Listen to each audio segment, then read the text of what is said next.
I found my daughter in the woods outside of town, barely alive. My mother-in-law did this. She said I have dirty blood, the girl whispered, struggling to breathe. I drove her home, and later I wrote to my older brother. Now it is our turn. It is time to use what our grandfather taught us. This is a story based on real events. Hello, my dears. Put aside your chores for a minute. I want to tell a story that will help you look at your loved ones in a new way. Write in the comments where you are tuning in from. We wish you pleasant listening. October turned out to be cold.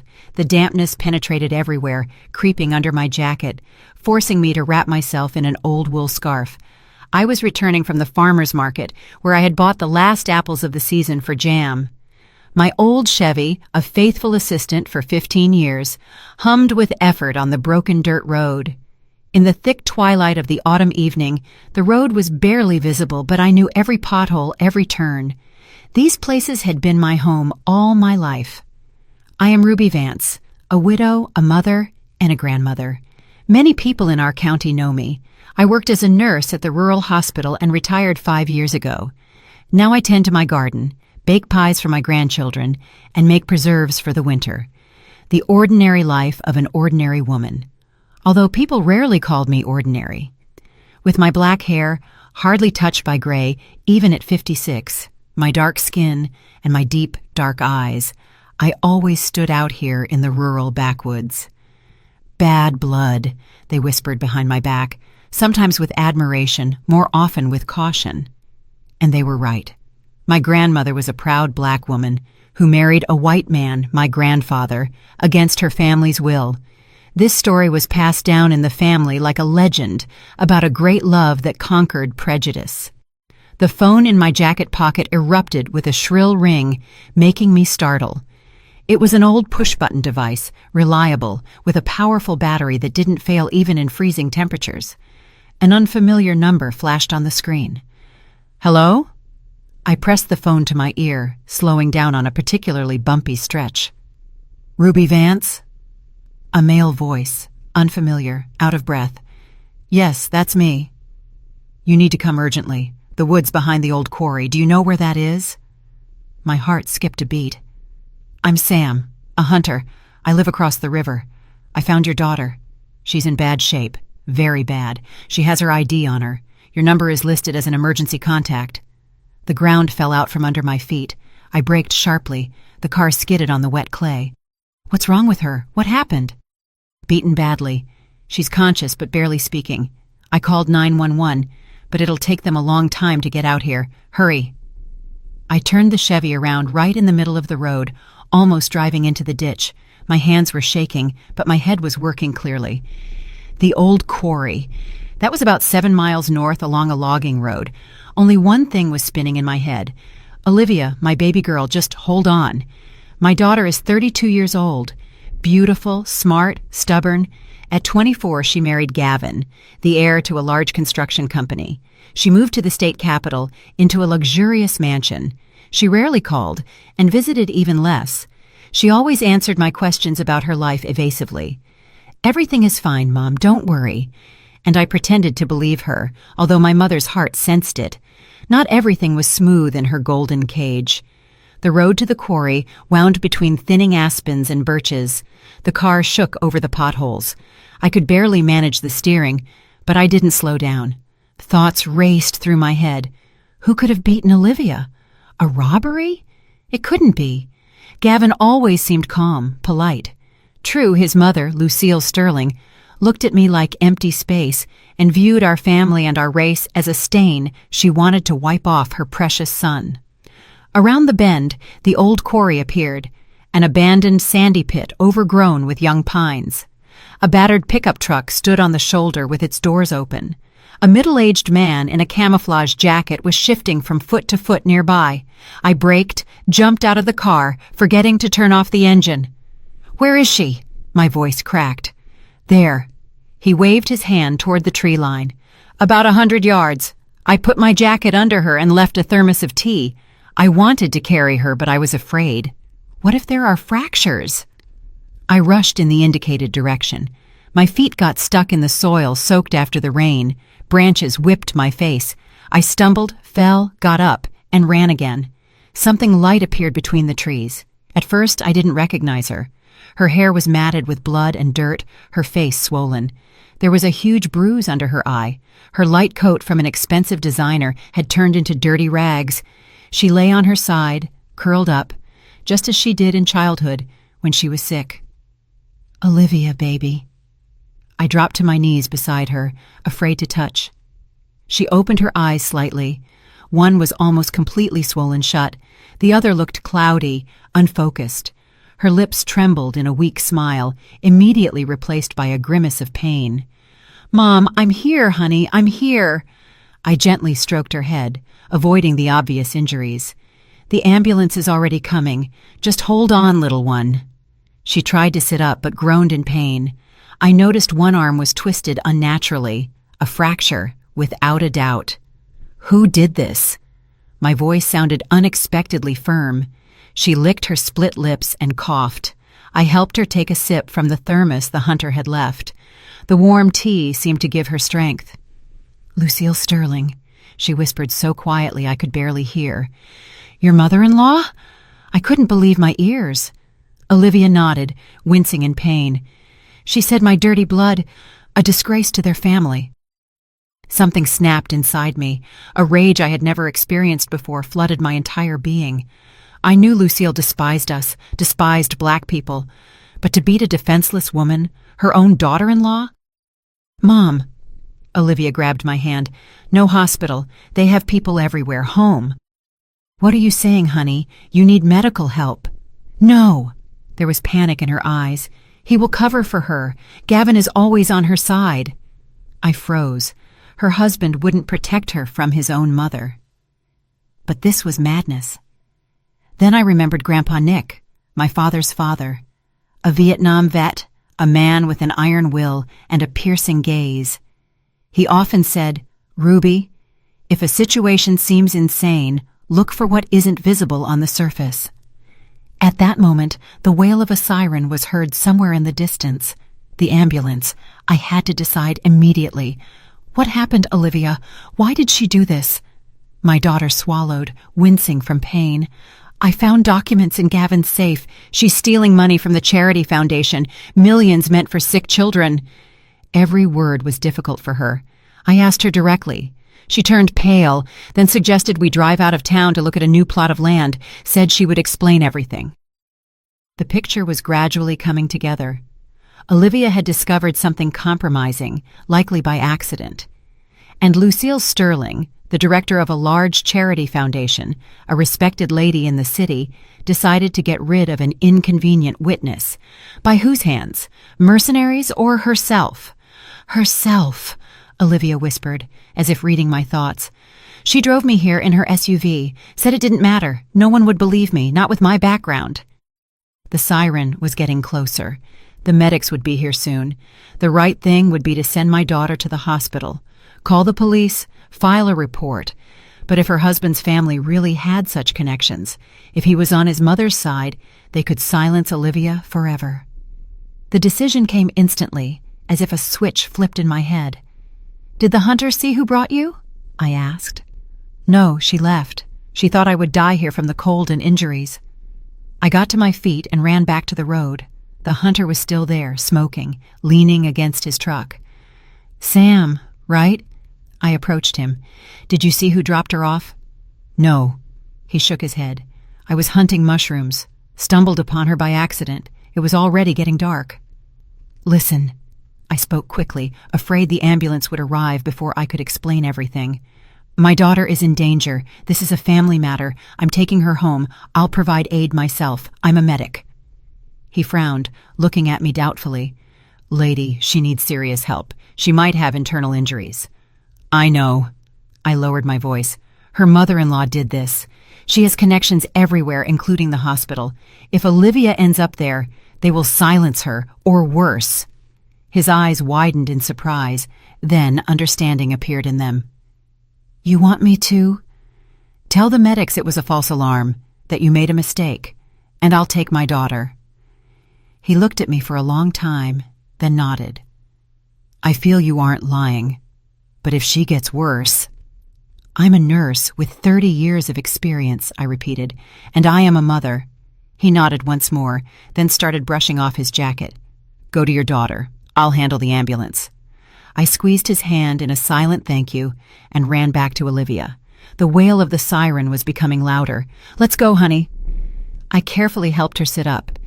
We'll get to the car now and the ambulance. She could barely hold her head up. I canceled the call, I lied. We'll handle it ourselves. She didn't argue.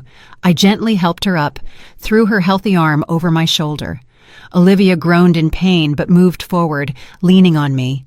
We walked slowly to the road, avoiding the spot where the hunter remained. Through the trees, the flashing lights of the ambulance were already visible. We reached my Chevy. I settled my daughter into the front seat, fastened the seatbelt, trying not to touch her injured arm. I went around the car, got behind the wheel, and quietly pulled away. I didn't turn on the headlights until we had driven a sufficient distance from the quarry. That's it, I said, when we drove out onto a more decent paved road. Home now. Olivia closed her eyes, leaning back against the seat. In the dim light of the dashboard, her face looked gray. Mom, they won't stop, she whispered. Now I know too much. We'll come up with something. I tried to make my voice sound confident, although inside everything was shaking with fear and rage. The main thing is you're alive.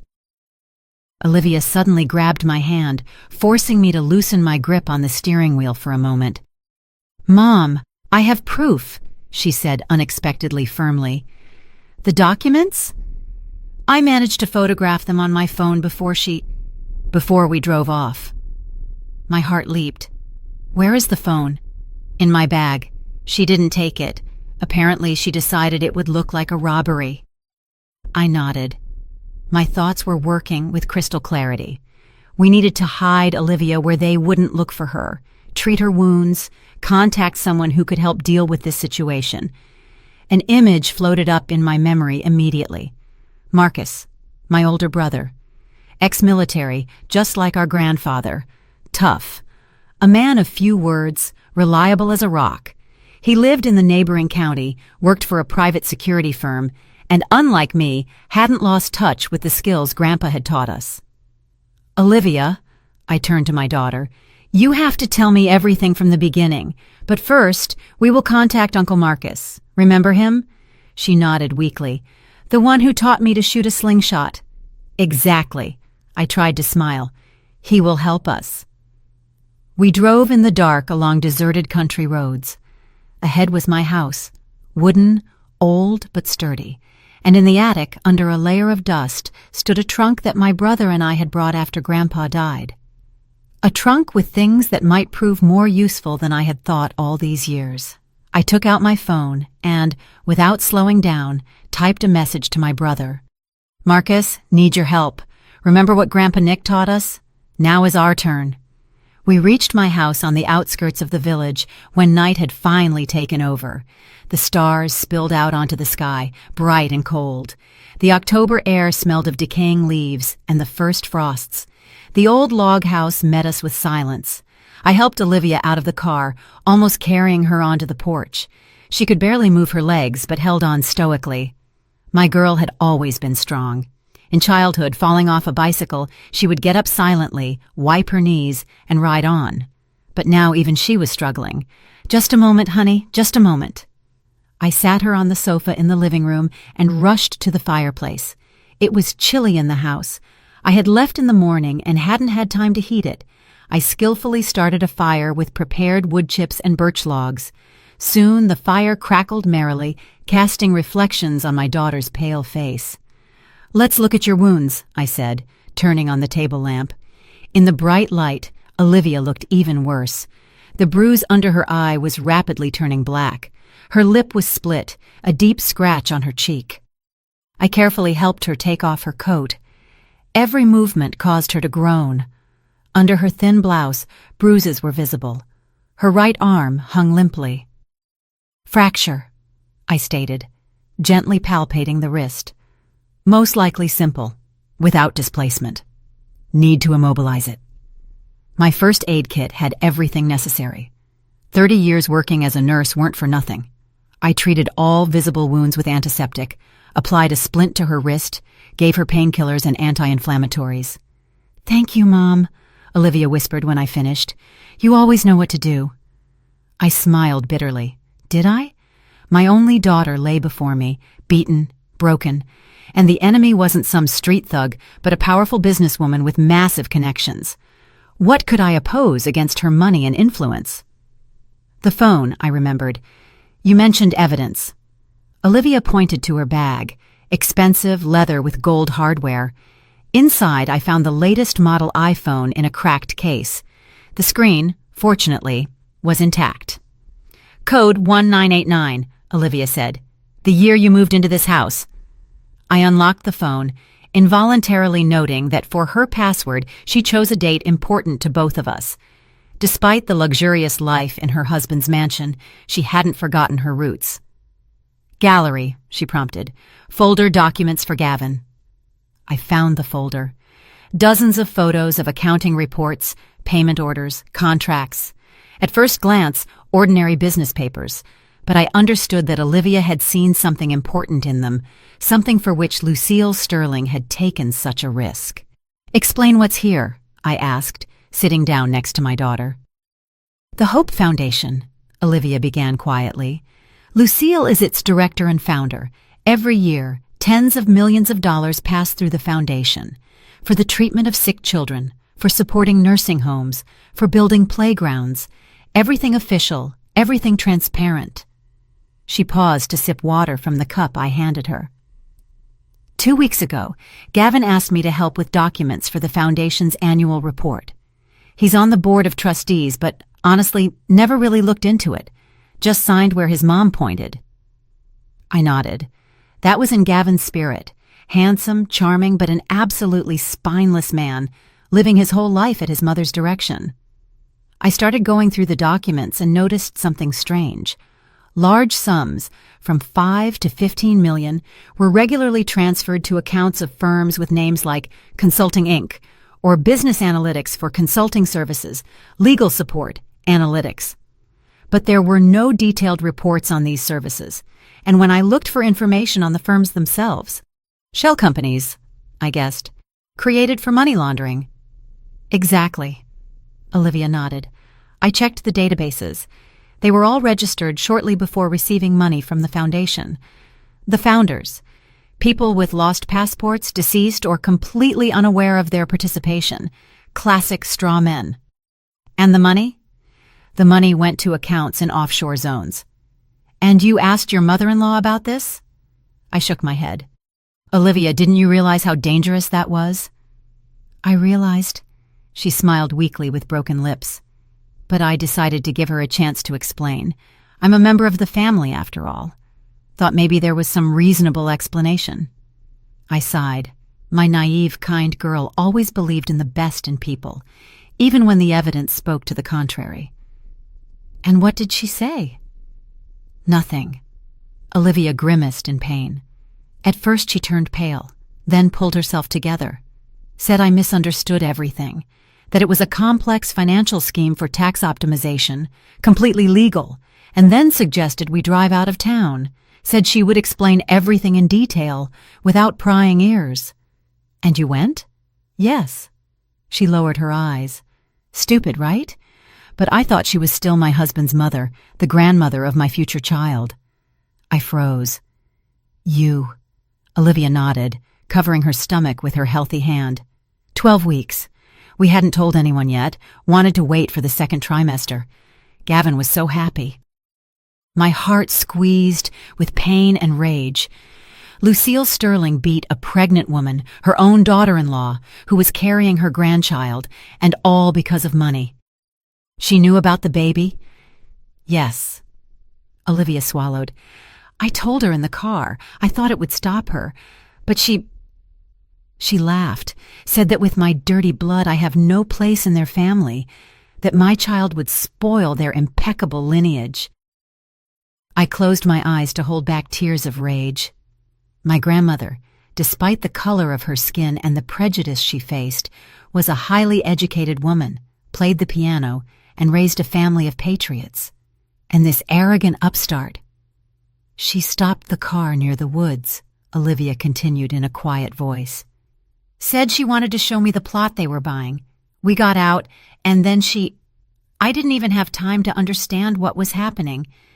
She hit me with something heavy on the head, a tire iron from the trunk, I think, and then she trembled, remembering. She was like a lunatic, kept repeating about my blood, about how I wanted to destroy their family, disgrace them, take their money. I hugged my daughter, trying not to touch the injured places. She buried her face in my shoulder and cried soundlessly. She would have killed me if not for a phone call, whispered Olivia.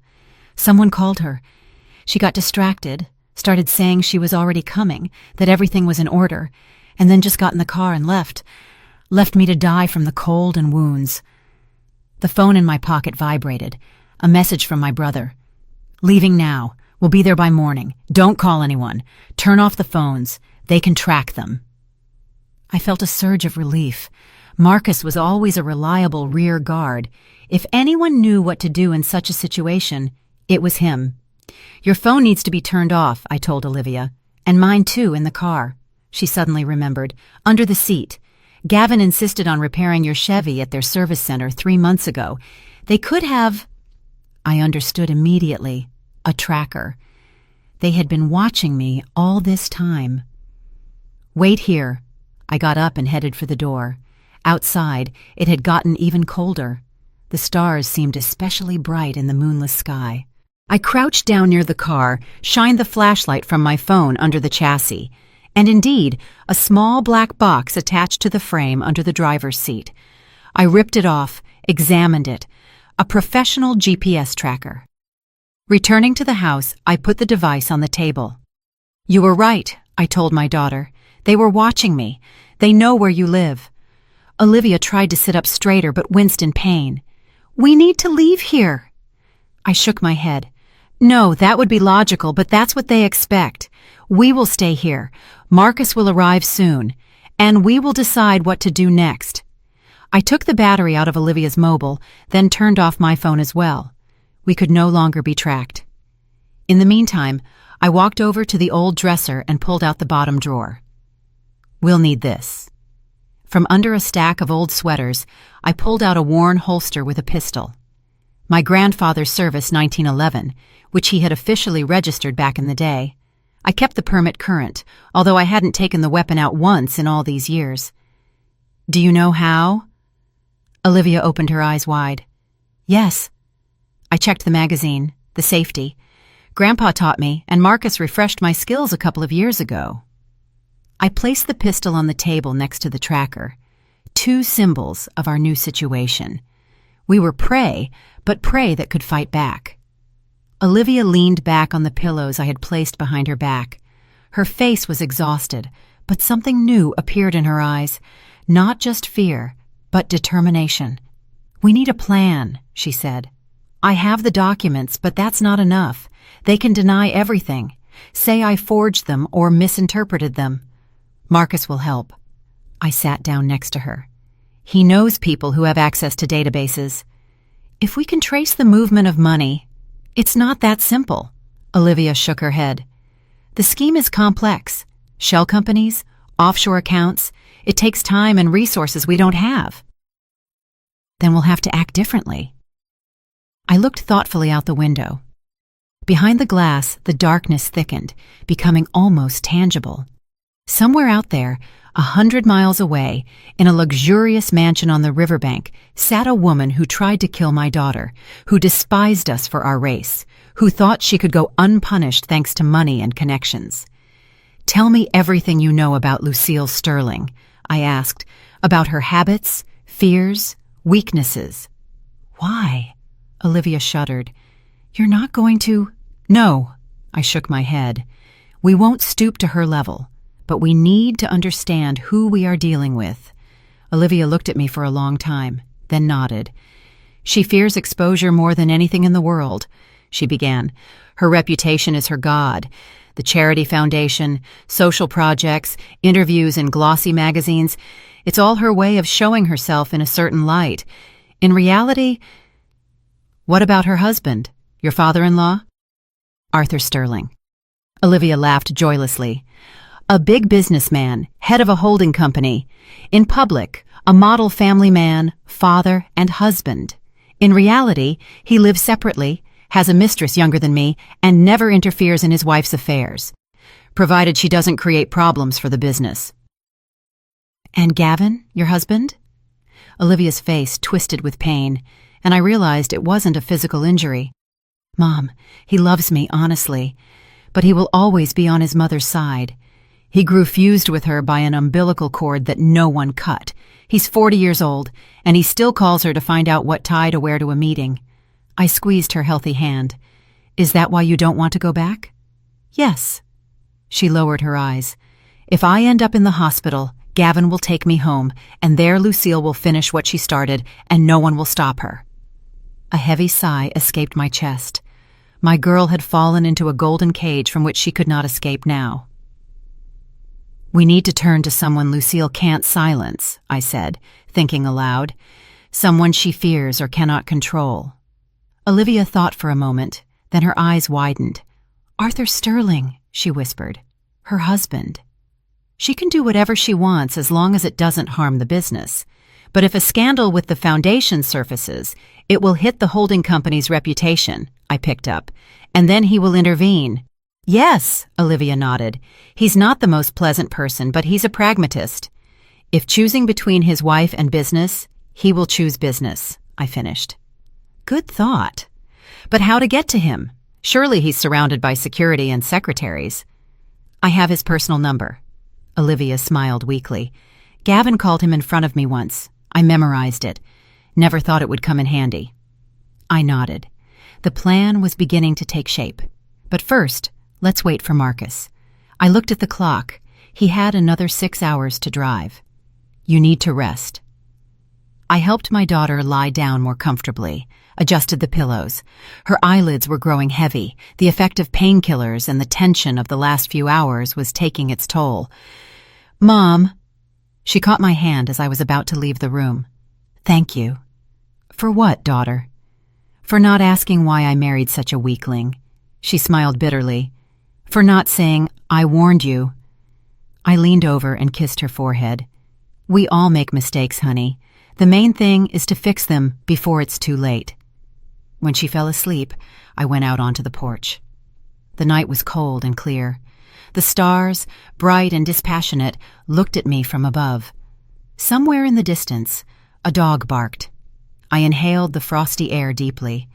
I thought about my grandmother, Zora, a proud black woman who, despite the strict social codes of her time, lived with her head held high. About her pride and strength, which she passed on to my mother, and from her to me. About the dirty blood Lucille despised so much. Today that blood boiled, and it would rage until justice triumphed. Not for revenge, but for the protection of my daughter and her unborn child. The tracker I removed from the car was still working, blinking a small red light. I put it on a stump near the house. Let them think I'm here. Let them come. I will be ready. And the baby? She instinctively covered her stomach with her hand. Seems to be okay. No bleeding, no severe pain in the lower abdomen, but a doctor's examination is needed. Marcus exchanged glances with me. We both understood how risky going to the local hospital was, but leaving Olivia without medical help was impossible. I have a doctor friend in Springfield, said Marcus, referring to his time in the service. He can be trusted, and he'll come here. No need to go anywhere. Thank you, Olivia said quietly, then suddenly tensed. The phone. They can listen to your conversations. Don't worry. Marcus showed her new burner phones. We'll use only these, and I'll call the doctor from a payphone in the next town over. He walked to the window, lifted the edge of the curtain. We can't stay here, he said, peering into the dawn. The house is too open. The woods come right up to the north side. Ideal position for observation and attack. But where do we go? I looked around the room in confusion. Can't go to a hotel. Need ID. To friends? We'll put them in danger. Grandpa had a hunting cabin, Marcus said thoughtfully. About 12 miles from here, deep in the woods. Remember? I nodded. a small log cabin on the shore of a forest lake where Grandpa took us fishing. I hadn't been there in 15 years, but I remembered the place well. "You can only get there on foot or by an off-roader," Marcus continued. "No roads, only forest trails. Ideal hideout."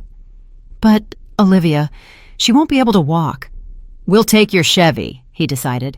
"We'll just leave the tracker here in case they are tracking the car via satellite, and we'll leave at twilight to make it harder to be seen."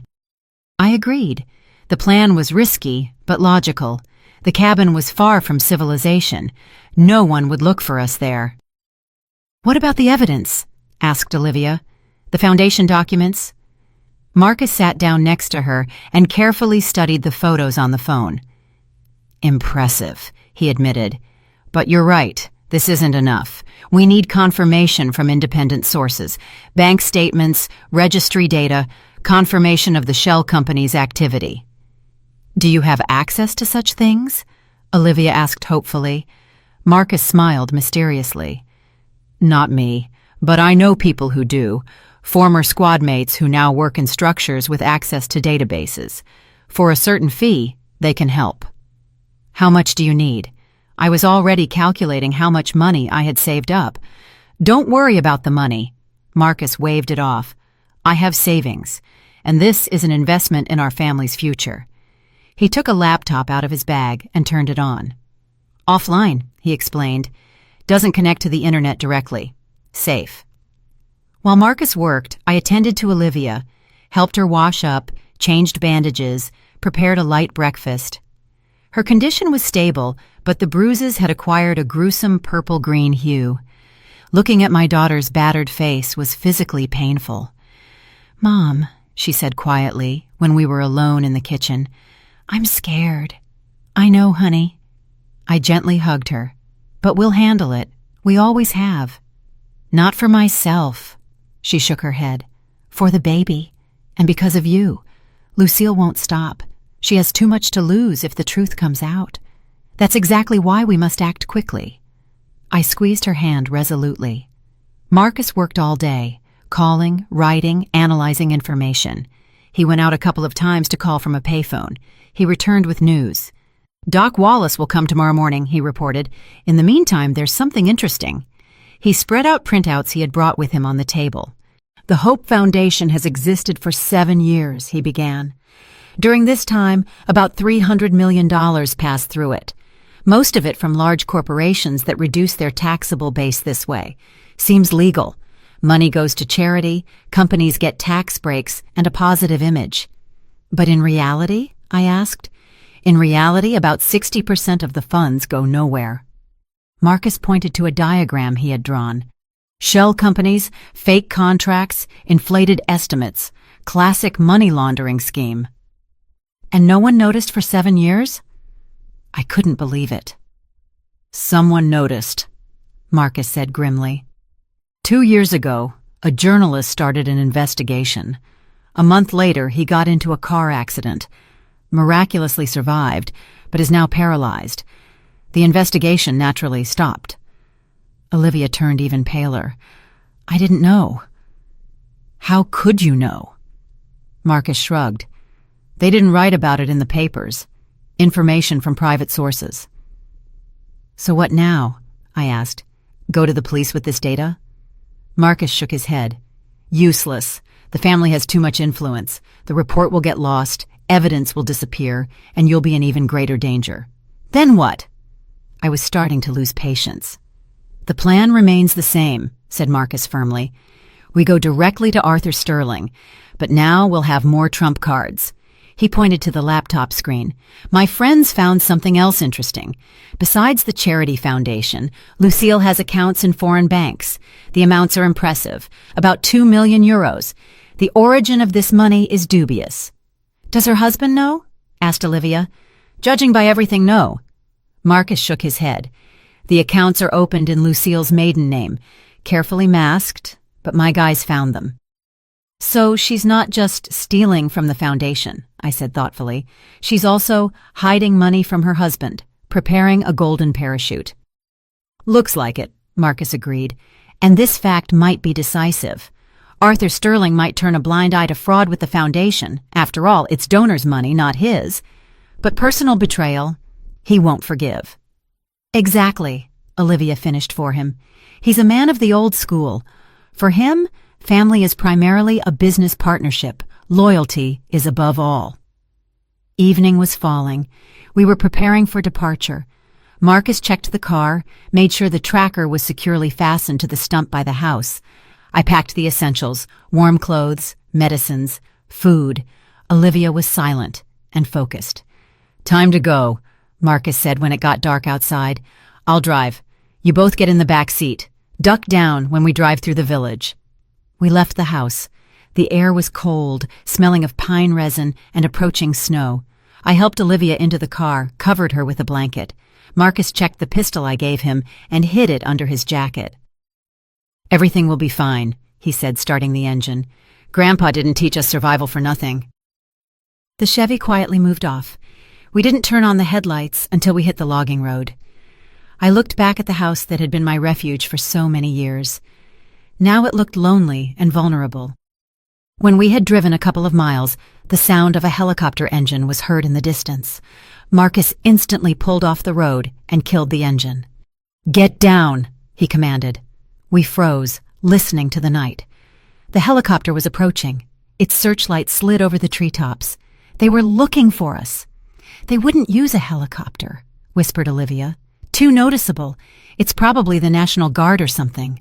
Marcus nodded, but remained tense. The helicopter flew a mile or so away from us and disappeared over the horizon.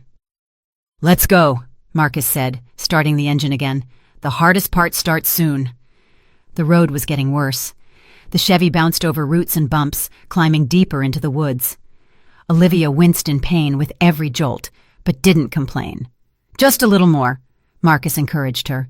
"We'll be there soon." After an hour of driving through the impassable woods, we saw the dark silhouette of the hunting cabin against the night sky. A small log structure standing on the shore of a black-as-ink forest lake. "We're here." Marcus exhaled with relief, turning off the engine. I helped Olivia out of the car. She stood leaning on me and breathing deeply in the night air. "How quiet," she whispered. "No city sounds." "We'll be safe here," Marcus said, opening the creaky door of the cabin, "at least until we're ready to strike." Inside, it smelled of dampness and old wood. Marcus lit a kerosene lamp he brought with him. The light snatched a simple setting from the darkness: a wooden table, a couple of benches, a potbelly stove, narrow bunks against the wall. "Not the Ritz-Carlton, of course," Marcus chuckled, "but it'll do for our purposes." I sat Olivia on a bench, draped a jacket over her shoulders. She looked exhausted, but determination read in her eyes. "What's next?" she asked. Marcus started unloading the brought items. "Doc Wallace arrives tomorrow morning. He'll examine you and the baby, and in the meantime, I'll prepare our meeting with Arthur Sterling." "How will you force him to meet with us?" I asked. "People like him don't just meet people off the street." Marcus smiled mysteriously. "I have a plan he won't be able to ignore." He took a small satellite phone out of his bag. "Tomorrow we send him a message with photos of the documents and an offer to meet. And believe me, he will agree." I looked at my brother with admiration. Grandpa would be proud of him, proud of both of us. We didn't break, didn't surrender. We acted exactly as he taught us, calmly, methodically, thinking through every step. Marcus started firing up the stove. Soon it became warm in the cabin. I helped Olivia lie down on the bunks, covered her with a blanket, gave her painkillers. "Sleep, honey," I said, stroking her hair. "Tomorrow is a hard day." When she fell asleep, Marcus and I sat by the stove, looking at the fire through the cracks in the iron door. "Do you understand what we're doing?" I asked quietly. "We're standing up against one of the most powerful families in the state. They have money, connections, power." "And we have the truth," Marcus answered simply, "and determination." "That might not be enough," I shook my head. "And we have something else they don't," he added, throwing a log into the stove. "That black blood she spoke of so contemptuously." I smiled, remembering Grandma Zora.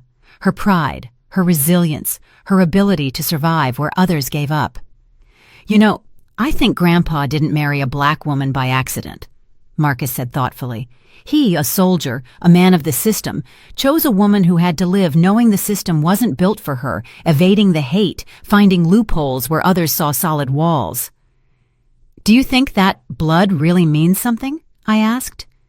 "I think we are a product of both worlds," he replied. "We have Grandpa's methodical nature, his systemic approach, and Grandma's intuition, her ability to think outside the box, to see what is hidden from others." The fire in the stove crackled, casting bizarre shadows on the walls of the cabin. We sat in silence, each immersed in our own thoughts. Ahead was the decisive day. "We need to sleep," Marcus finally said. "We'll need all our strength tomorrow." I nodded and moved to the bunks where Olivia was sleeping. Didn't want to leave her alone even for a minute. "I'll take the first watch," Marcus said, taking out the pistol. He sat by the window, looking into the darkness of the forest. His profile, sharp and resolute, reminded me of Grandpa. The same straight nose, the same fold between the eyebrows. I lay down next to my daughter, listening to her breathing.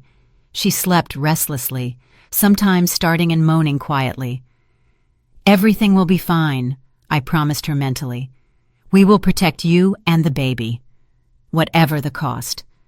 With this thought, I fell into an anxious sleep, in which I found my daughter again and again, beaten and bloody in the cold woods. I was awakened by a quiet knock at the door. I jumped up, automatically grabbing the pistol that lay nearby. Marcus was already standing at the entrance, tense, ready for action. "Who is it?" he asked quietly. "Doc Wallace," a calm male voice answered. "Marcus Vance called?" My brother relaxed, but didn't put the pistol away. "Which regiment, Wallace?" he asked. 82nd Airborne, the voice answered immediately. "Operation Wolfpack." Marcus nodded and opened the door. On the threshold stood a stocky man of about 50 in a field jacket and with a battered medical bag in his hand.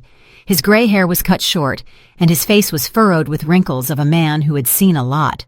"Come in, Wallace." Marcus shook his hand. "Thanks for coming." "For you?" "Any time." The doctor entered and looked around the room. His gaze stopped on the sleeping Olivia. "This the patient?" I nodded and went to my daughter, gently waking her. "Olivia, this is the doctor. He's going to examine you." Doc Wallace was a man of few words and businesslike. He carefully examined all of Olivia's wounds, checked her pupils, measured her blood pressure and pulse. Then he took a small, portable ultrasound machine out of his bag. "Army tech," he explained, noticing my surprised look. "For field conditions, not as precise as in a hospital, but will show the basics." He gently ran the sensor over Olivia's stomach, peering into the small screen. His face was focused, and I waited for the verdict with anxiety. "Heartbeat is present," he finally said. "Stable. The placenta hasn't detached." "You got lucky, young lady." Olivia started crying, quietly, with relief. I squeezed her hand. "And what about the other injuries?" asked Marcus. "Wrist fracture. Non-displaced." Wallace checked the splint I had applied. "Good fixation. Concussion of moderate severity. Bruises, hematomas, abrasions. 2 ribs broken, but lungs not punctured. Ideally needs hospitalization, but..." He looked around the cabin, understanding that was impossible. He took several packages of medicine out of his bag. "Painkillers compatible with pregnancy, anti-inflammatories, vitamins, everything safe to take in your condition." He handed the medicine to Olivia. "Bed rest for at least a week and no sudden movements." "Thank you, doctor," Olivia said quietly. Wallace nodded, then took Marcus aside. They spoke quietly, but I heard anyway. "This wasn't a random attack," the doctor said. "The blows were delivered methodically. Someone wanted to cause maximum harm, but not kill immediately." "To make her suffer," Marcus nodded grimly. "Exactly." Wallace shook his head. "Animal cruelty, especially considering the pregnancy." "We'll deal with this," said Marcus firmly. "Thanks for coming. If it gets worse, call immediately." The doctor shook his hand. And be careful. I passed by your house in town. There are people watching, not locals." Marcus and I exchanged glances. So they were already searching. When the doctor left, Marcus immediately sat at the laptop. "We need to act faster," he said. "Since they are already at the house, they will soon start expanding the search perimeter." "What are you going to do?" I asked, changing the cold compress on Olivia's forehead. "Send a message to Arthur Sterling," he answered, without looking up from the screen. "Right now." He worked for about an hour, then showed us the result. It was an email with attached photos of the documents Olivia had taken, as well as bank statements obtained by his friends. The text stated the essence of the matter concisely and to the point: fraud with the charity foundation, secret accounts abroad, assault on a pregnant woman. "We are not making any demands," explained Marcus. "Just offering to meet. Today at 6:00 p.m., the Old Park Diner in the city." "Why there?" asked Olivia. "That's in the center of town." "Exactly why," Marcus nodded. "A public place. He won't be able to try anything against us, and we'll have the advantage. We know his face, but he doesn't know ours." "No, he won't come alone," I objected. "People like that always have security." "I know," Marcus smiled. "And I'll have my own people. Former squad mates, 3 guys, combat tested." He sent the email through a secure connection. "Now we wait for an answer," he said, closing the laptop. The answer came 40 minutes later. Short, businesslike. "We'll be at the designated place at the designated time. Alone. You come without an entourage, too." Marcus chuckled. "Of course he won't be alone, and neither will we." "I have to go with you," Olivia suddenly said, trying to sit up. "Don't even think about it." I gently laid her back down. "You need rest." "Mom, this is my battle." She pressed her lips together stubbornly, wincing in pain. "I have to be there." "It's our shared battle," said Marcus firmly. "But your task right now is to protect yourself and the baby. We'll handle it." Olivia wanted to object, but suddenly turned pale and grabbed her stomach. I got scared, but she shook her head reassuringly. "It's fine, just kicked. See?" I stroked her hand. "Even the little one tells you to stay here."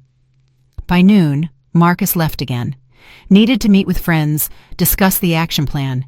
He left me one of the pistols and strictly forbade leaving the cabin. "If anyone approaches, shoot immediately," he said before leaving. "Don't try to find out who it is." I nodded. In 30 years, I had never shot at a person, but I knew I could if it threatened my daughter's life. Olivia and I were left alone. She dozed most of the time, exhausted by pain and stress. I sat by the window, watching the forest, and thinking about how strangely life had turned. Just 3 days ago, I was a simple retiree, a former nurse who made jam and knitted socks for grandkids. And today I'm sitting with a gun in my hands, ready to defend my daughter from powerful people who want her dead. But in reality, I was never just a retiree. The blood of a soldier grandfather and a resilient grandmother always flowed in my veins. I had just forgotten about it in the habitual routine of peaceful life. Marcus returned at twilight. He was collected and focused. "Everything is ready," he said. "My people are already at the diner, 1 at the bar, 2 at tables." "Arthur Sterling arrived in town an hour ago. His car is parked near the Central Hotel." "He's preparing too," I said thoughtfully. "Surely he has his own people." "Undoubtedly," Marcus nodded. "But in a public place, they'll have to be cautious, just like us." He handed me a small leather briefcase. "All the documents are here. Originals of Olivia's photos, printouts of bank statements, information on the shell companies, the money flow chart. And something else interesting my friends found." "What exactly?" I asked. "Proof that Lucille Sterling has been leading a double life for the last 3 years." Marcus smiled mysteriously. "She has a lover, a young manager at one of her husband's hotel chains." "Lord," I shook my head. "And she dared to talk about dirty blood." Marcus looked at his watch. "We have to go, Ruby. The meeting is in an hour and a half, and the drive takes about an hour."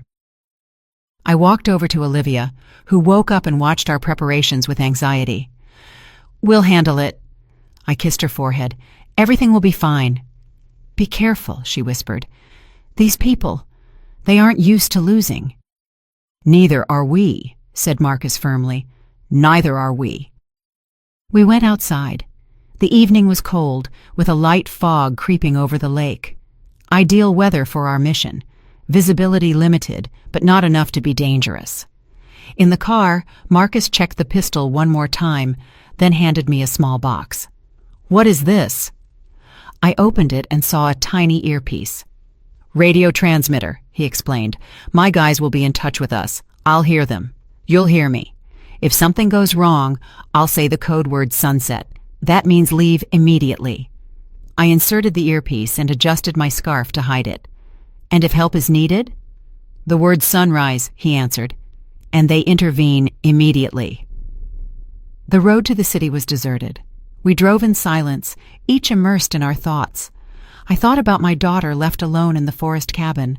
She was scared, I knew, but she didn't show it. Everything will be okay, Ruby, Marcus said suddenly, as if reading my thoughts. We thought it all through. The plan is solid. I nodded, but anxiety didn't let go. Too many unknowns. How would Arthur Sterling react? Would he believe us? What would he do if he believed? The city met us with the bright lights of shop windows and street lamps. After the silence of the forest, the noise of the streets seemed deafening. Marcus parked the car 2 blocks from the diner. We'll walk, he said. Safer that way. I gripped the briefcase with the documents tighter and got out of the car. We walked through the evening city like ordinary passers-by, a middle-aged woman and man. No one would guess we were going to a meeting that could change our lives. The Old Park Diner was located on the first floor of a historic building downtown.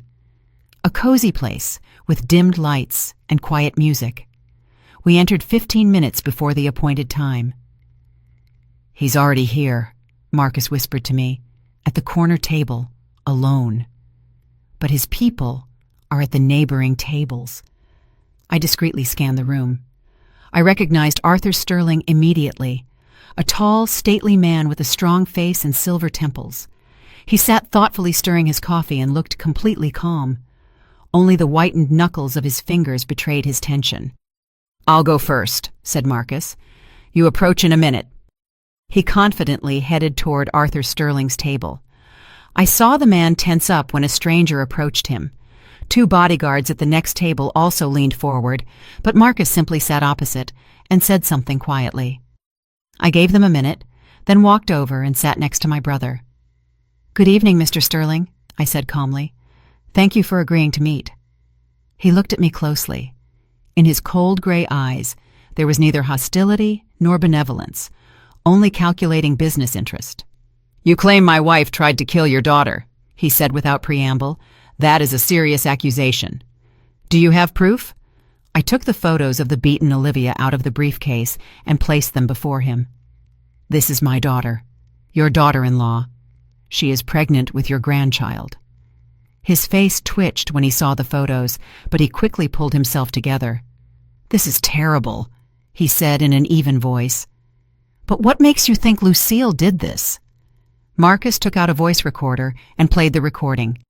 Olivia's voice, weak, breaking with pain, but distinct, filled the space between us. Lucille drove me out of town, said she wanted to show me a new lot. When we got out of the car, she hit me with something heavy, kept repeating about my dirty blood, that I wasn't worthy to be in their family. Arthur Sterling sat motionless, listening to the recording. His face remained impassive, but the muscles in his jaw betrayed internal tension. Motive, he said when the recording ended. What motive does my wife have to attack her daughter-in-law? Lucille has always been demanding, but violence... I put the second folder on the table. Your wife has been systematically siphoning money from the Hope Foundation over 7 years, about $5 million. A scheme with shell companies. Olivia accidentally discovered the documents and asked an uncomfortable question. Arthur opened the folder. His face remained imperturbable, but I noticed his fingers trembling slightly as he flipped through the pages. Can this be verified? He asked, studying the statements. We already verified it. answered Marcus. "These firms exist only on paper, registered to straw men. Money was siphoned offshore." Arthur Sterling remained silent for a long time, studying the documents, then raised his gaze. "Suppose this is true. What do you want? Money? Compensation?" "Justice," I said firmly. "And safety for my daughter and grandchild." "What kind of justice exactly?" His voice became harder. "You understand that a public scandal will destroy not only Lucille's reputation, but the business I built for 30 years. "We aren't seeking publicity," Marcus answered calmly. "We are only interested in Olivia's safety and just punishment for the person who tried to kill a pregnant woman." Arthur tapped his fingers thoughtfully on the table. "And Gavin? Does my son know about this?" "No," I shook my head, "and Olivia isn't sure he should know. She believes he will always be on his mother's side." Something resembling pain flashed in the eyes of this stern man. "She's right," he said quietly. "My son has always been weak. Lucille made him that way."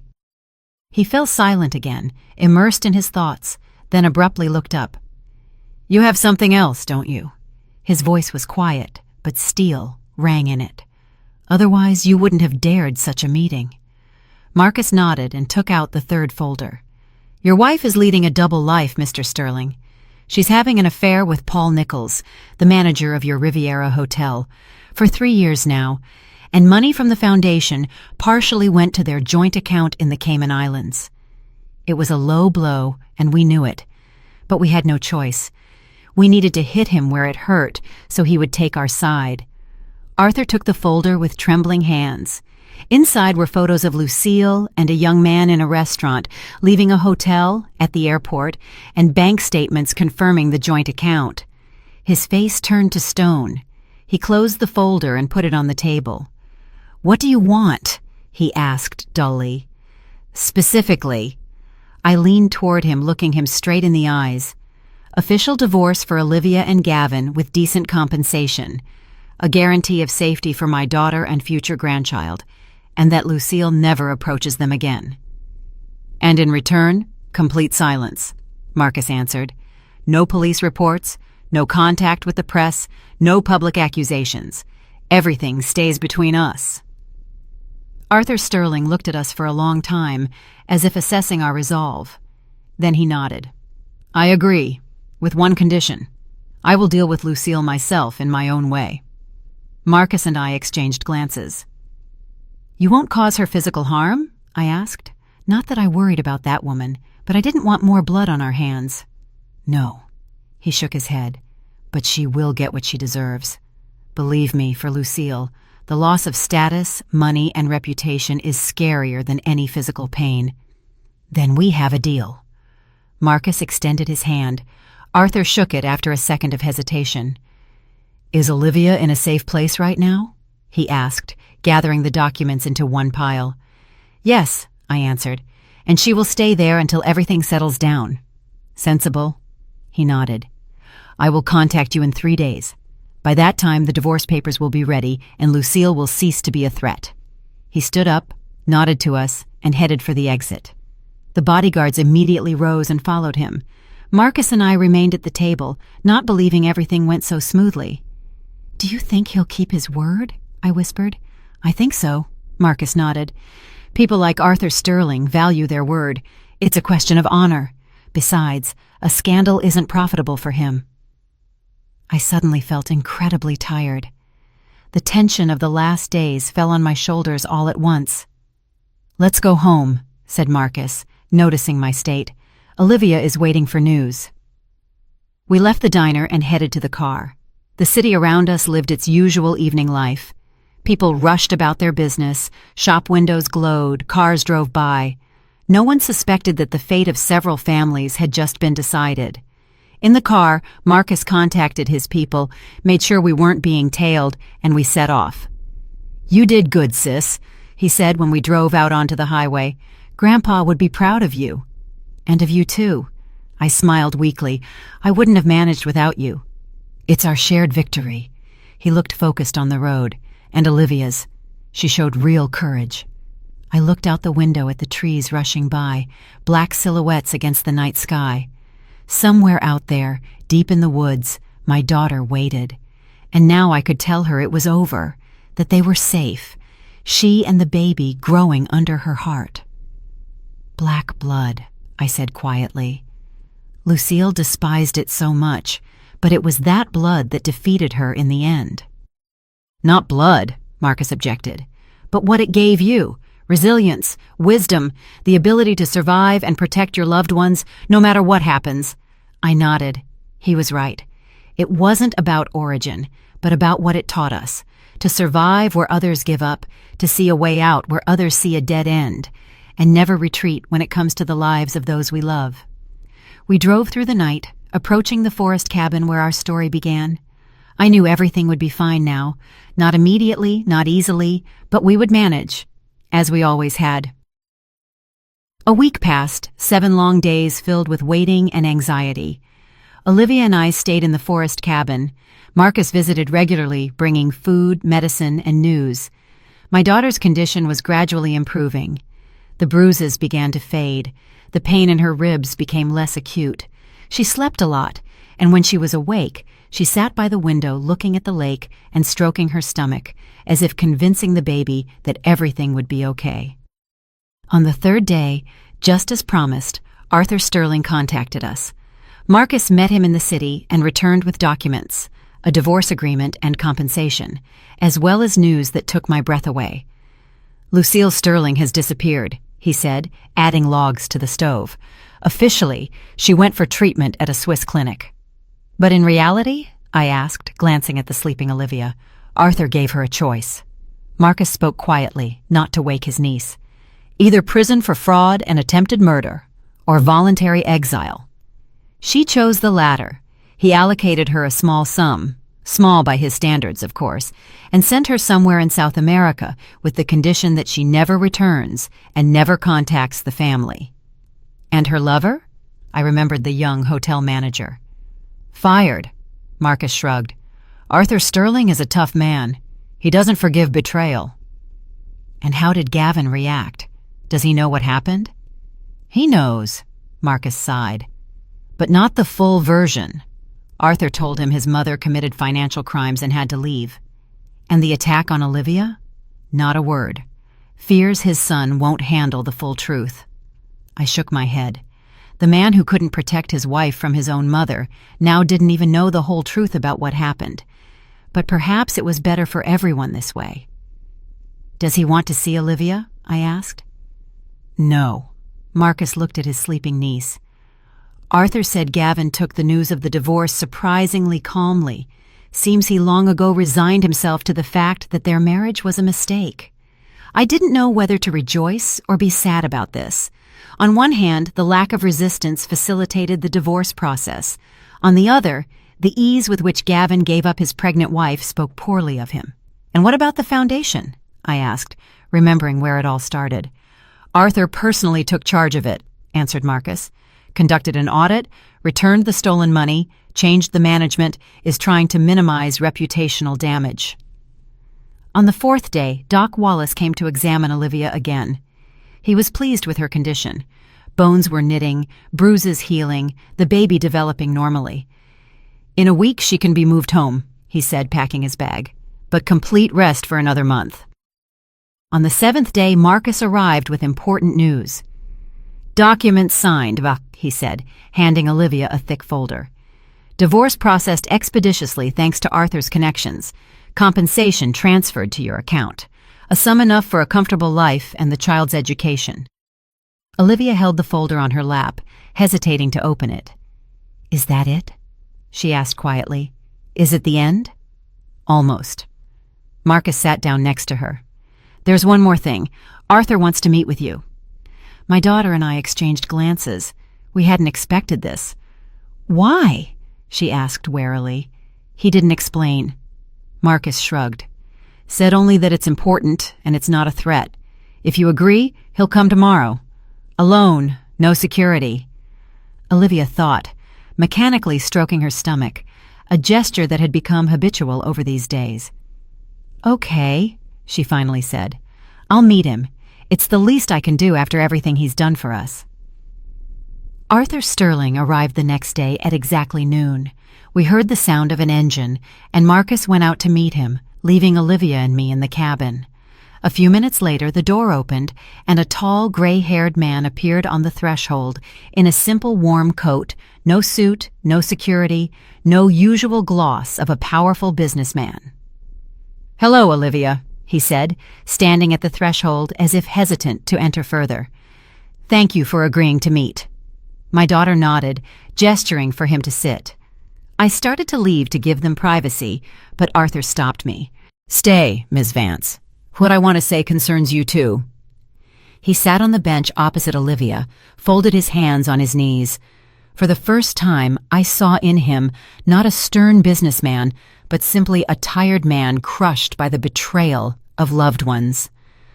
"I came to apologize," he began, looking Olivia straight in the eye, "for not seeing, not stopping, not protecting. I was blind, too busy with business to notice what was happening in my own family." Olivia was silent, waiting for him to continue. "Lucille has always been a complicated person," he continued, "but I never thought she was capable of such cruelty, especially toward a pregnant woman, the mother of my grandchild." His voice trembled on the last words.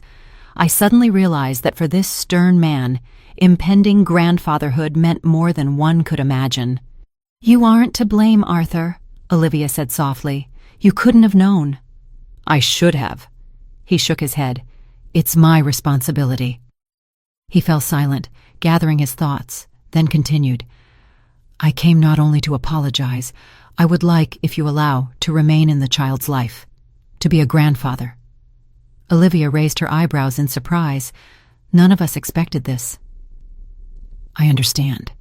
It's a strange request after everything that happened," he hurried to add.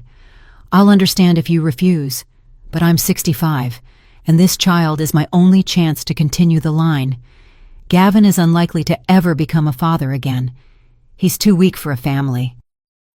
In his words, there was no reproach toward his son, only a sad statement of fact.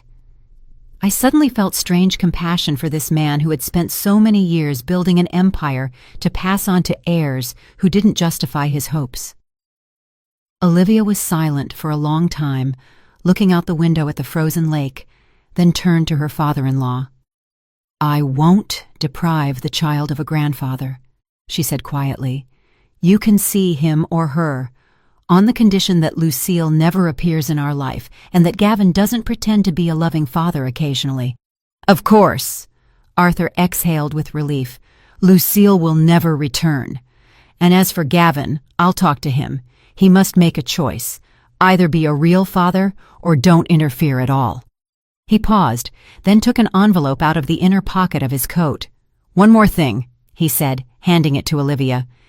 "These are keys to a house in Pine Creek, not far from here, and the deed in your name." Olivia looked at the envelope in bewilderment. "Why?" "I thought you'd need somewhere to live," Arthur shrugged. "Quiet place, clean air, good for a child, and close enough to the city if work or school is needed." "This is very generous, but—" Olivia began. "Please accept," Arthur interrupted her gently. "Not as compensation. You already receive that by the agreement, but as a gift to my future grandchild." Olivia hesitated. I understood her doubts.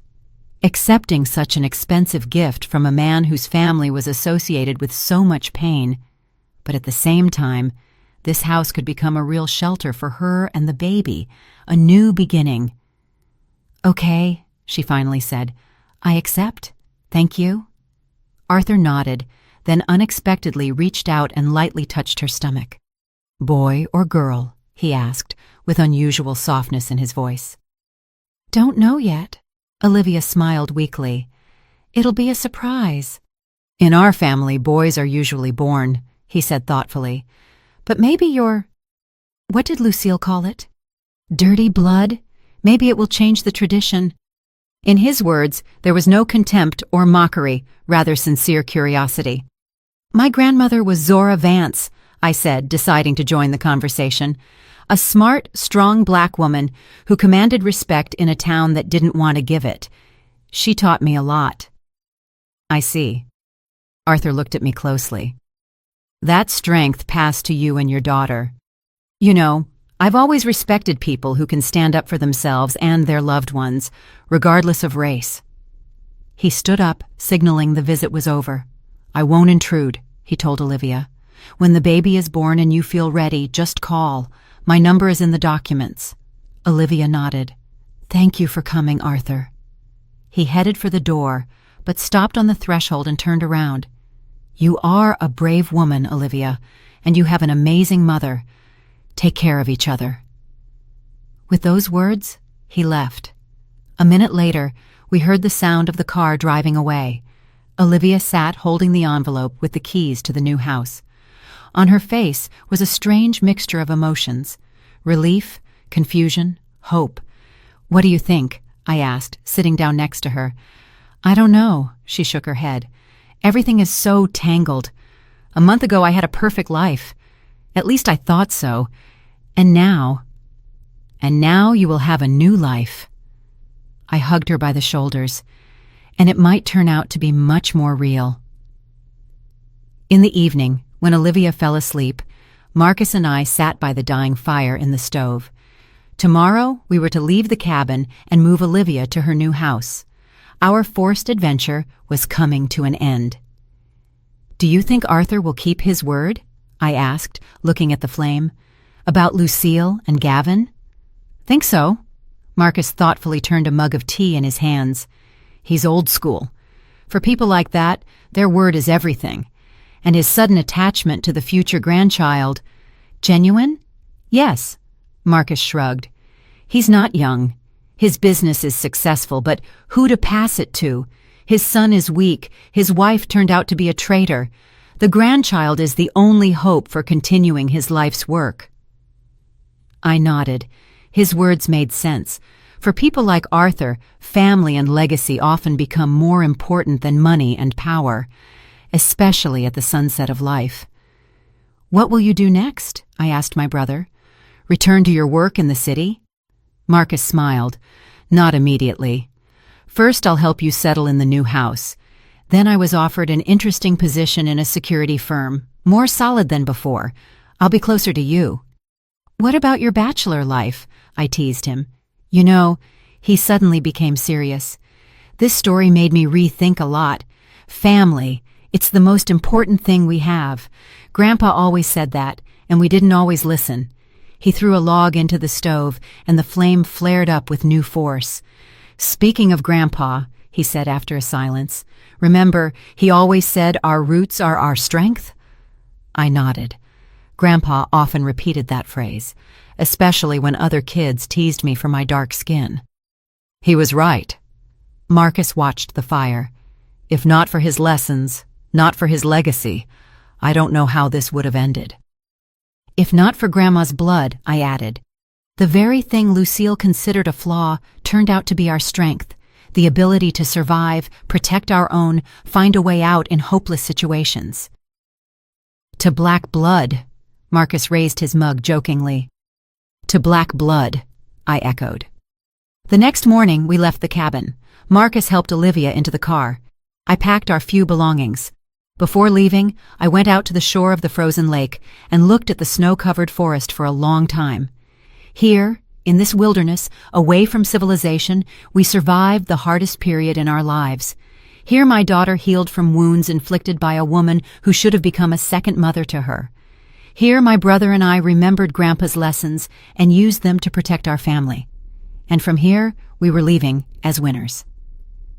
I took a deep breath of frosty air and headed to the car. Ahead was a new life for all of us. The house gifted by Arthur turned out to be a large wooden cottage on the outskirts of Pine Creek, 10 miles from town. 2 stories, spacious rooms, modern finishing, a fireplace in the living room. Secluded enough to feel safe, but not so much as to be cut off from the world. It's nice here, said Olivia when we helped her get settled in the bedroom on the first floor. Quiet, calm. For the first time in a long time, peace appeared in her eyes. She put her hand on her stomach, and I noticed a small bump move under her thin sweater. "The baby is pleased too," I smiled.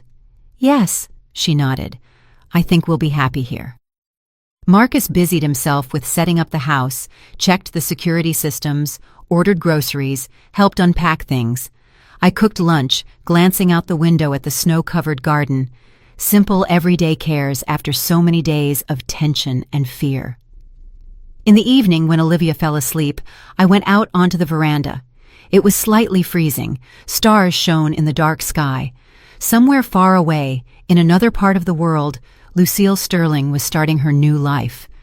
Without money, without status, without family. A just punishment for what she did.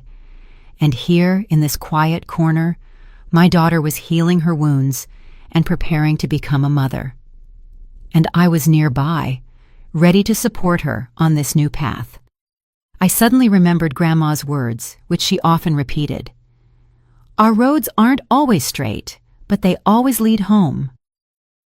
We found our home and our strength. 3 months passed. April was blooming outside the window, filling the garden with bright colors of wildflowers. The snow had long melted, exposing the earth ready for new life. Nature was waking up after a long winter, and together with it, Olivia seemed to wake up too.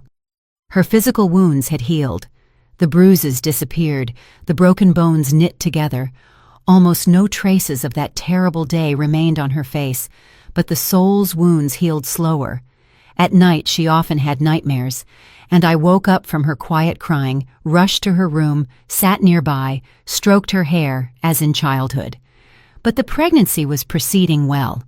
Her belly noticeably rounded, and with every day, Olivia spent more time talking to the baby, reading books to it, playing music. These moments were the only ones when the shadow of the past completely left her face. Marcus bought a small house 2 miles from us, an old forester's lodge he fixed up with his own hands. Now he worked in the state capitol at a large security firm, but every weekend he came to us. We cooked together, walked in the woods, made plans for the future, as if returned to childhood when we were inseparable. We heard nothing of Arthur Sterling all this time. He kept his word, didn't impose, waited for Olivia to be ready to contact him herself. No news of Gavin either.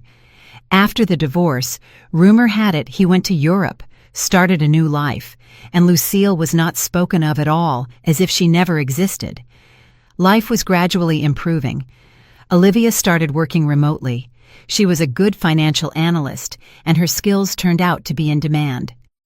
I tended to the house, garden, cooked for both of us. A quiet, measured life, almost like before all these terrible events. One April day, when the sun shone especially brightly through the just-open leaves, I was working in the garden, planting tomato seedlings in the greenhouse Marcus built for me. Olivia sat nearby in a wicker chair with a laptop on her knees. The last few weeks, she worked a lot on some project. Suddenly she cried out, and I turned sharply, afraid she felt sick. But on her face was not suffering, but surprise. What happened? I rushed to her, wiping my hands on my apron. "It's from Arthur." She turned the laptop screen to me. "An email. He writes that he found documents that might interest me. About Gavin." I frowned. The last thing we needed right now was a return to the past. "What documents? Does he specify?" "No." Olivia shook her head. "Only writes that it's important and might matter for the future child. He wants to meet." "And will you agree?" I asked cautiously. She thoughtfully rubbed her stomach, where the little human was actively kicking. "I think so," she finally said. "He behaved decently all this time, didn't pressure, didn't impose. And if it's really something important for the baby—" I nodded. Over these months, I learned to trust my daughter's intuition. Maternal instinct made her stronger and wiser. "When does he want to meet?" "Suggests this Saturday, at our place." She smiled weakly. "Writes that he'll come alone and understands if we prefer someone else to be present." "I'll call Marcus," I decided. He was planning to come for the weekend anyway. On Saturday, exactly at noon, an inconspicuous silver sedan pulled up to our house. Arthur, as promised, arrived alone. He looked different than at our last meeting, rejuvenated, rested, as if having thrown a heavy load off his shoulders. We met him in the living room. Olivia sat in an armchair, wrapping her legs in a blanket, although the day was warm. Marcus stood by the fireplace, pretending to examine photos on the shelf, but I knew he was watching the guests' every move. "Thank you for agreeing to meet." Arthur sat in the chair opposite Olivia. "How are you feeling?" "Good." She put her hand on her already impressive belly. "The doctor says everything is going great, due in 2 months." "Glad to hear." He nodded, and I noticed sincere warmth in his eyes. "Does the house suit you?" "More than." Olivia looked around the spacious living room. "Thank you again." He waved it off. "Don't mention it." Then he took a thick folder in a blue cover out of his briefcase and put it on the coffee table. "I promised not to interfere in your life until you were ready yourself," he began. "And I would have kept that promise if I hadn't discovered these documents." "What is this?" asked Olivia, looking at the folder but not touching it. "Medical records," answered Arthur.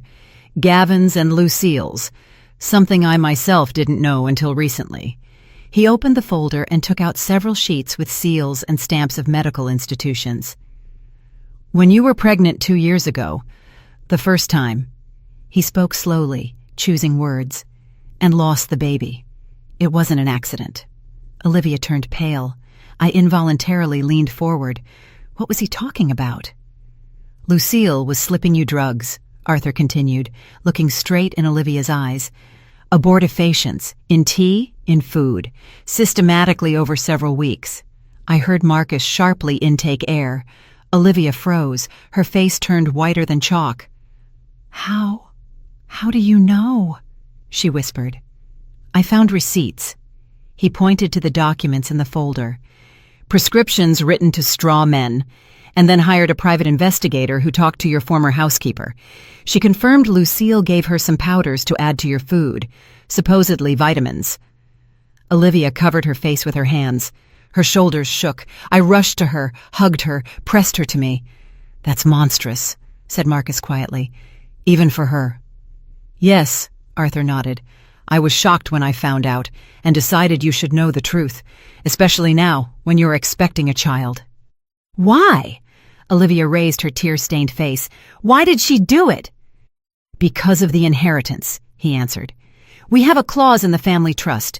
The heir gains control over the company only after the birth of his own heir. Lucille didn't want Gavin to become independent of her." He fell silent, then added quietly, "And also, Gavin knew." These 2 words hung in the air like a clap of thunder. Olivia froze in my arms. "Knew?" repeated Marcus. "You mean—" "Yes," Arthur nodded. "He knew his mother was poisoning his wife to cause a miscarriage and did nothing to stop her." "Oh, God," I whispered, hugging my daughter tighter. "How could he?" "I told you he is a weak man," said Arthur bitterly. "Always was, but I didn't think his weakness went that far. I would never—" He stumbled, and for a moment his stern face twisted with pain. "I would never have allowed this to happen if I knew." Olivia slowly freed herself from my embrace.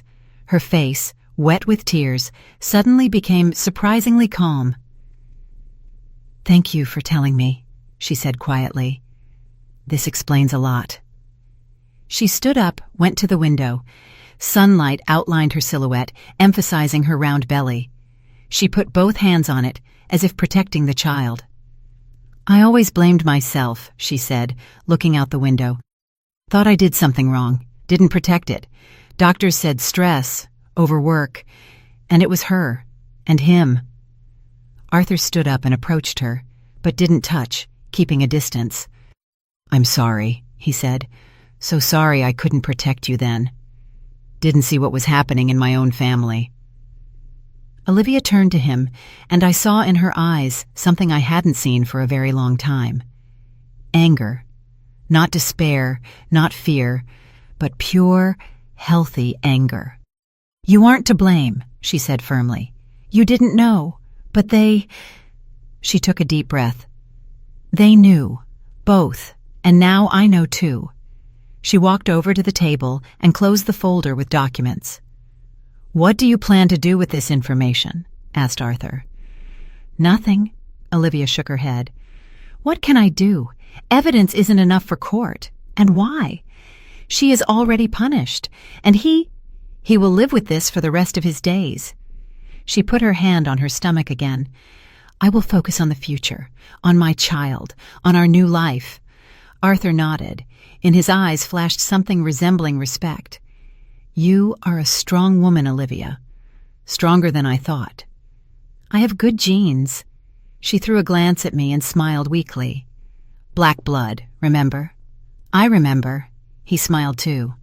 And I'll be glad if that blood flows in the veins of my grandchild. It will bring strength to our family. To my family, Olivia gently corrected him. Now this is my family. Me, my child, my mom, my uncle. But you can be part of it if you want. He nodded, accepting her conditions. On his face was an expression I hadn't seen before. Something like gratitude. I want to, he simply said. After he left, we sat in silence. Olivia returned to the chair. Her face was thoughtful, but calm. How are you? Marcus finally asked. Strange, but better, she smiled weakly. As if something cleared up, as if the last piece of the puzzle fell into place. I understood what she meant. Sometimes the scariest thing is the unknown, conjectures, self-accusations. The truth, however painful it might be, sets you free. And what do you think about Arthur? I asked. Are you really ready to let him be part of the child's life? Olivia thought. He's not like them, she finally said. Not like Gavin and Lucille. He has a backbone, honor. Maybe in his own old-fashioned way, but it's there. She looked at me. And then, didn't you teach me that you can't judge a person by their family? That everyone answers only for their own actions? I nodded. Those were my grandmother's words, which I often repeated to my daughter when she faced prejudice. Yes, I taught you, I agreed. And I'm proud you remembered. Besides, added Olivia, stroking her stomach, it won't hurt the baby to have a man nearby whom they can respect, who will show what it means to be strong but fair. Marcus coughed. He already has such a man, he said with feigned offense. I'm his uncle, actually. We laughed, and the tension that held us since Arthur's appearance finally let go. In the evening, when Marcus went to town on business, Olivia and I sat on the veranda. The sunset painted the sky in pink and gold tones. Birds sang in the garden, an idyllic picture that seemed unreal after everything endured. You know, Mom, Olivia suddenly said, I thought of a name for the baby. Yes? I turned to her. And what is it? If it's a boy, Nicholas, in honor of great-grandpa. She smiled. And if it's a girl, Zora, like great-grandma. I felt tears coming to my eyes. Zora. The name of my grandmother, the proud woman who faced down a hateful town for love, whose very blood Lucille had called dirty. Those are beautiful names, I said, squeezing my daughter's hand. They would be proud. I want the child to know their roots, continued Olivia, from both sides, good and bad, strength and weakness, so they can choose what kind of person to become. She looked at the sunset, and gold radiance reflected in her eyes. I was so afraid, Mom. All these months afraid I wouldn't manage alone, wouldn't be able to protect the child from this world. But now I understand. I'm not alone. I have you, Uncle Marcus. Even Arthur, strangely enough. She put her hand on her stomach. And I have strength I didn't even suspect. Strength that manifested when it was needed most. That Vance blood, I smiled. That Vance blood, she echoed. And you know what? I'm not ashamed of it anymore. I'm proud. At that moment, looking at my daughter, illuminated by the setting sun, with her hand on her belly where a new human grew, I thought about our family history, about my grandmother who defied society for love, about my grandfather who taught us to defend ourselves in a world where force is often confused with right, about my brother who came to help in a moment of danger, about Olivia who found the strength to start a new life after betrayal, and about the child who would soon be born, with the blood of warriors and survivors, scouts and freedom-loving souls, with a legacy of strength and resilience, wisdom and justice. In his veins would flow blood they tried to blacken, but we knew this blood wasn't dirty. This blood was gold. On a sunny June morning, I woke up from a phone call. The clock showed 5:00 a.m. My heart jumped. Who calls at such an hour? In the receiver, Marcus's excited voice was heard. "Ruby, get ready. Olivia's water broke. I'm already driving to you." I rushed to my daughter's room. She sat on the edge of the bed, pale, with frightened eyes. "Mom, I think it started," she whispered. "Early, 2 weeks before the due date." "It's okay, honey." I tried to speak calmly, although I was worried, no less. 2 weeks is normal. The baby just decided to hurry up. I helped her gather the pre-packed bag, change clothes. 20 minutes later, Marcus pulled up. He was collected and businesslike, as always in critical situations. "I arranged with the hospital," he said, helping Olivia into the car. "They're expecting us. Everything will be fine." The road to the city seemed endless. Olivia's contractions came at 10-minute intervals. She bore the pain stoically, only tightly squeezing my hand when another wave rolled in. In the emergency room, we were met by a middle-aged female doctor with kind eyes and decisive movements. "First birth?" she asked, helping Olivia into a wheelchair. "Yes," answered my daughter, wincing in pain. "Everything will be fine," said the doctor confidently. "Mom can come with you to the delivery room if you want." Olivia looked at me gratefully, and I nodded. Marcus remained in the hallway. The last thing I saw before the doors closed was his pale face and a thumbs up. Everything will be fine. The labor was hard. 14 hours of contractions, screams, pain, tears. I held my daughter's hand, wiped sweat from her forehead, spoke words of support. Seeing her suffering was unbearable, but I knew this was necessary pain that would lead to new life. At 7:00 p.m., the first cry of the newborn rang out, piercing, furious, alive. "A girl!" announced the midwife, lifting a small creature covered in blood. "A healthy, strong girl." I watched them lay the granddaughter on Olivia's chest, how my daughter, exhausted but happy, touched the tiny face with trembling fingers. "Zora," she whispered. "My little Zora." In the hallway, not only Marcus was waiting for us. To my surprise, Arthur was there too, with a huge bouquet of white roses and a bewildered expression on his face. "Marcus called me," he explained, seeing my surprise. "I hope you don't mind." I shook my head. He had the right to know about the birth of his granddaughter. "A girl," said Marcus, hugging me. "What did they name her?" "Zora," I answered, watching Arthur's reaction, "in honor of my grandmother." He raised his eyebrows in surprise, but then smiled. A rare, sincere smile that completely transformed his stern face. "Zora Sterling," he said thoughtfully. "Unusual for our family, but beautiful." "Just Zora," I shook my head. "Olivia decided to give her our last name, Vance." He was silent, then nodded. "I understand, and approve." Marcus put a hand on his shoulder, a gesture that 3 months ago would have seemed unthinkable. "Congratulations, Grandpa," he said with a smile. "You have a beautiful granddaughter." 2 days later, Olivia and the baby were discharged home. Zora turned out to be a calm baby, ate well, cried rarely, slept a lot. Only her eyes, when she opened them, were surprisingly knowing for a newborn. Dark, attentive, as if she already understood everything about this world. Life revolved around the little human. Sleepless nights, diapers, feedings, first smiles. Marcus became a frequent guest, brought gifts, helped around the house, could sit for hours next to the crib, telling the little one amazing stories about distant countries where he happened to visit. Arthur came once every 2 weeks, always warned in advance, never stayed long, brought expensive gifts, but never tried to impose his will or interfere in upbringing. Gradually, his visits became a habitual part of our life. Summer that year turned out hot. In August, when Zora turned 2 months old, we spent most of the day on the veranda. Olivia read books, I knitted tiny socks for my granddaughter. The baby slept in the shade of a spreading apple tree. One day, as we sat like that, an unfamiliar car pulled up to the house. A young man in an expensive suit got out. I tensed. We weren't expecting guests. Olivia turned pale, recognizing him. "Gavin," she whispered. I instinctively moved closer to the stroller with the baby. After everything we learned about him, his appearance didn't bode well. He walked up to the veranda, stopped a few steps from us.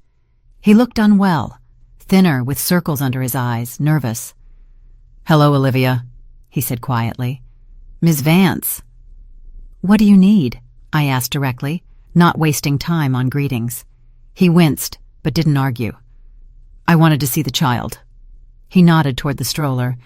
"Father said I have a daughter." Olivia stood up, blocking the stroller with herself. "Why?"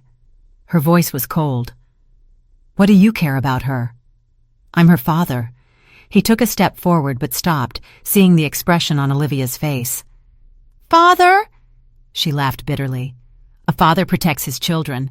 A father doesn't let anyone harm them. And you knew your mother was poisoning me so I'd lose our first child. And did nothing." He turned pale, lowered his head. "I didn't know how to stop her," he whispered. "She always got what she wanted." "You could have told me." Olivia paused between words, as if each was difficult for her. "Warned me, protected me, but you chose her, as always." He was silent, and this silence was more eloquent than any excuses. "Leave," said Olivia quietly. "You have no daughter. Zora has no father. It will be better for her this way." "Olivia, please."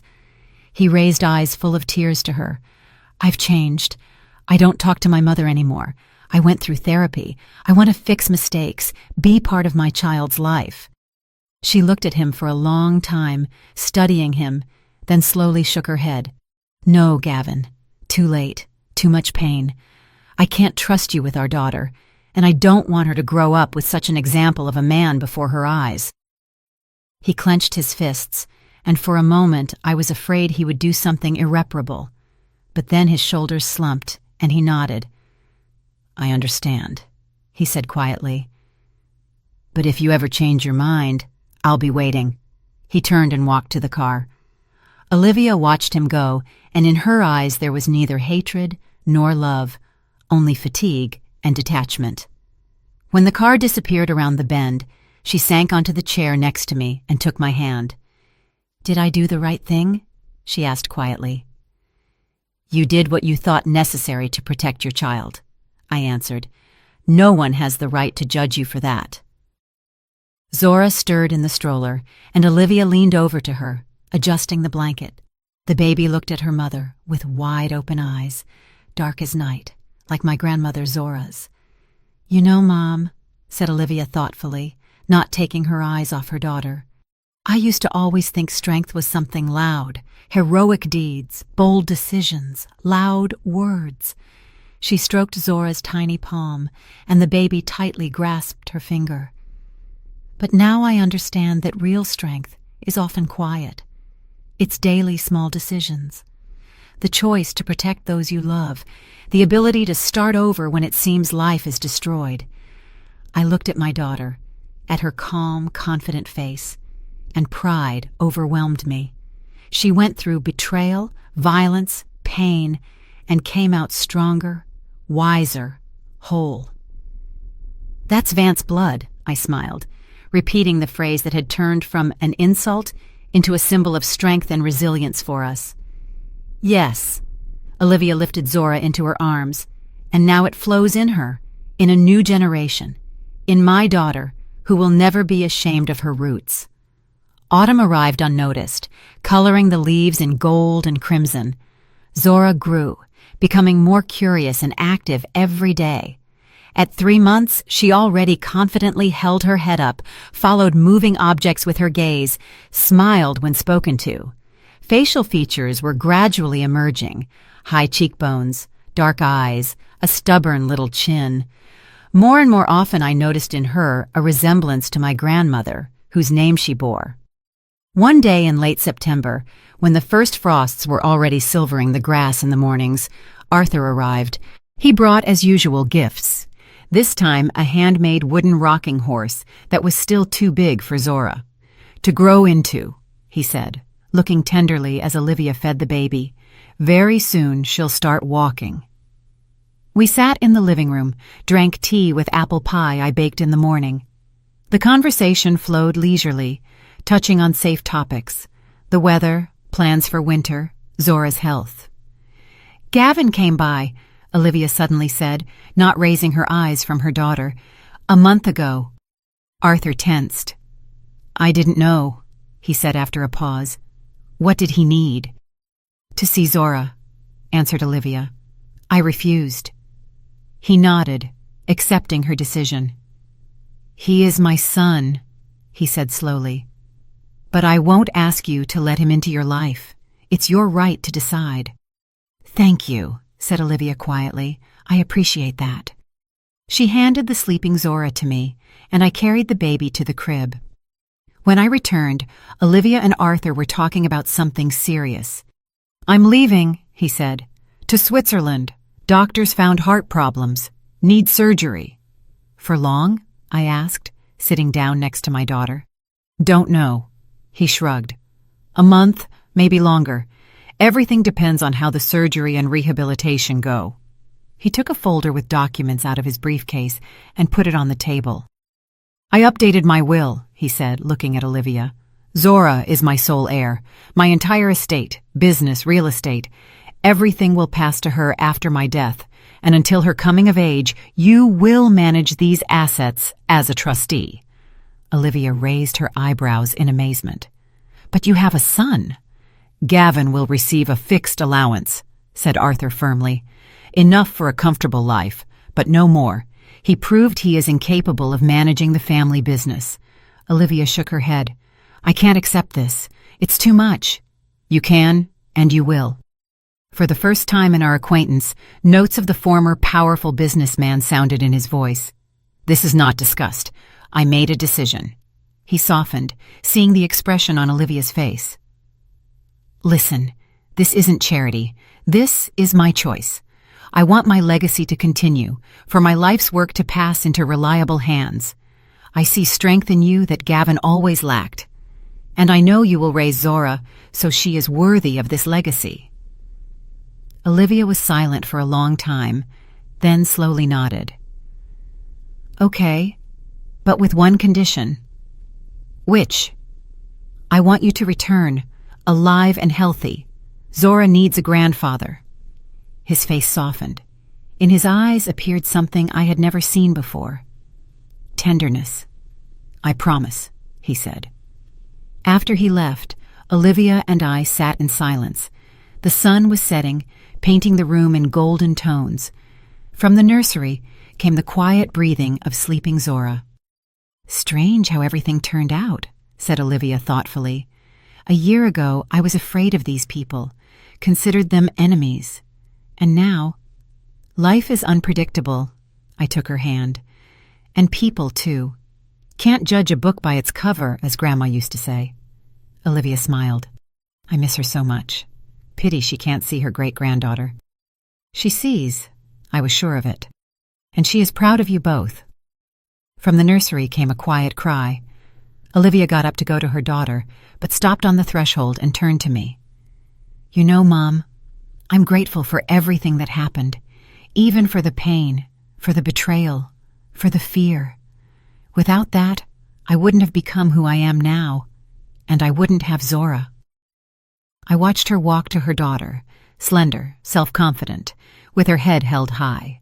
I remembered the frightened, broken woman I found in the woods that cold autumn evening and understood she was right. Sometimes we need to pass through darkness to see the light. Sometimes pain is not the end, but a beginning. Sometimes what others consider our flaw turns out to be our greatest strength. Black blood, The blood of survivors, the blood of the resilient, the blood of those who don't give up. Blood that was subjected to persecution for centuries, but always found a path to freedom. Blood they tried to despise, but which turned out stronger than prejudice and hatred.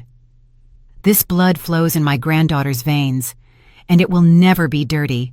It will be her strength, her legacy, her pride, and we, me, Olivia, Marcus, even Arthur, will be nearby to protect her, teach her, love her.